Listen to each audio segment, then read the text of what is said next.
So hello everyone, welcome to another mini blog. তো আগের ভিডিওটাতে দেখলেই যে আমি একটা মুসলিম ব্রাইডকে মেহেন্দি পরাতে গেছিলাম।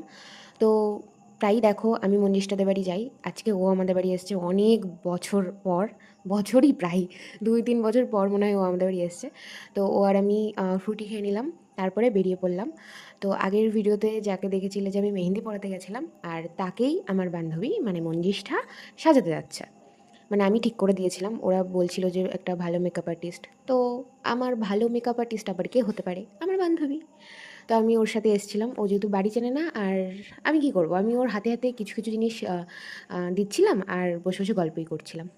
এদিকে দেখো আমাদের এই বোন, এর নাম হলো জান্নাতারা। তো জান্নাতারাকে একটু একটু করে সাজানো হচ্ছে, আর ওর সৌন্দর্য আরও ফুটে উঠছে। এমনি ওর না সেজে অনেক সুন্দর দেখতে, সত্যি বলতে। তো আমরা অনেকটা কাজ কমপ্লিট করে আবার বাড়ি আসতে হয়েছিল, কারণ ওর কলকার যে ফেব্রিক তুলি কিচ্ছু আনেনি, আমার কাছে যেগুলো ছিল আমার বাড়িতে আবার আনতে গেছিলাম আমরা। তো তারপরে এসে দেখো এখানে সবার সাথে একটু পরিচয় করিয়ে দিচ্ছিলাম সবাইকে। মিক্সিং করছে ফেব্রিক। আর এই যে বউ, প্রথমে কি করছে, এই যে বউ, আর এই যে আমাদের সুন্দরী, ওর বান্ধবী, আর এই যে খেন্তি বুড়ি, খেন্তি বুড়ি। তো তারপরে মঞ্জিষ্ঠা ওর কলকাটা শুরু করে। আমি ছোটো ছোটো করে ক্লিপস নিয়েছিলাম কলকার, বাট তোমাদের সাথে একটা ক্লিপসই শেয়ার করছি একটু রানিং করে। তো কলকাটা অনেকটা সুন্দর হয়েছিল, আর ও সিম্পলি চেয়েছিল।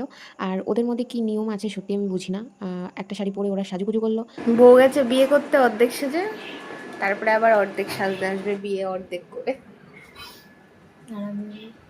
ঘুম পাচ্ছে বসে বসে। এদের নিয়ম সম্পূর্ণ আলাদা, আমরা বাবা জানি না কি বলতে কি বলে ফেলবো, তারপরে কনফারেন্সি হয়ে যাবে, দরকার নেই কোনো বলারই দরকার নেই। তো তারপর জানাদারে যেখানে বিয়ে হচ্ছিল, মানে যে ঘরটাতে বিয়ে হচ্ছিল, সেখানে আমরা মানে সেখান থেকে আমাদেরকে ডাকে যে এখানে এসেই শাড়িটা পরিয়ে দিতে হবে। শাড়িটা পরানো আর চুলটা কমপ্লিট করাটাই বাকি ছিল।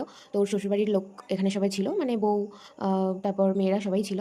তো সেখানে ওকে সাজানো হলো, আর শ্বশুরবাড়ি থেকে বলে দিয়েছিল যে ঘোমটা দিতে হবে। তো সেই জন্য মঞ্জিষ্ঠা ঘোমটা দিয়ে শাড়িটা পরিয়ে দেয় ওকে একটু কমপ্লিট করে, মানে ওকে যতটুকু কমপ্লিট করার কমপ্লিট করে আমরা চলে আসি বাড়ি। তো আমার মা ওর জন্য রান্না করেছিল আজকে।